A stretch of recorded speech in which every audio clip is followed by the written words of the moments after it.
ఒకరోజు ఒక మాట ఎవరో అన్నారు అని ఇప్పుడు ఏమైపోయింది, జీవితాంతం వారు విడిపోయారంట. సో ఏదైనా మాట నీ నోట్లోంచి వస్తుంటే అది వారికి క్షేమాన్ని కలగజేస్తుందా లేదా? ఇది నేను ఇప్పుడు మాట్లాడడం అవసరమా లేదా? ఇప్పుడు నీ టాపిక్ ఎత్తుకోవడం అవసరమా లేదా? ఈ వివేచన ఉండదంట. కొంతమందికి మాట్లాడినప్పుడు ఆలోచన కాదు, ఆవేశంతో మాట్లాడతారు. ఇప్పుడైతే బాధలో ఉన్నాం, దీని గురించి ఆలోచిద్దాం, తర్వాత మాట్లాడదాము అనే వివేచన ఉండదు. వారికి ఉన్న ఎమోషన్స్ బట్టి మాట్లాడతారంట. బుద్ధిహీనుడు తన కోపమంతా కనపరచును, జ్ఞానము గలవాడు కోపమును అణుచుకొని దానిని చూపక ఉండును.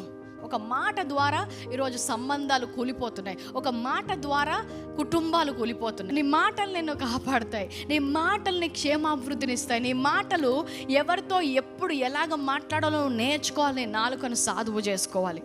ఒకసారి పలికిన మాట నువ్వు మళ్ళీ వెనక్కి తీసుకోలేవు. మాట వెళ్తే దాని కార్యము చేసే మళ్ళీ వెనక్కి వస్తుందంట. ఒకసారి దాని మధ్యలో ఆపడానికి ఇంక వెళ్ళలేవు.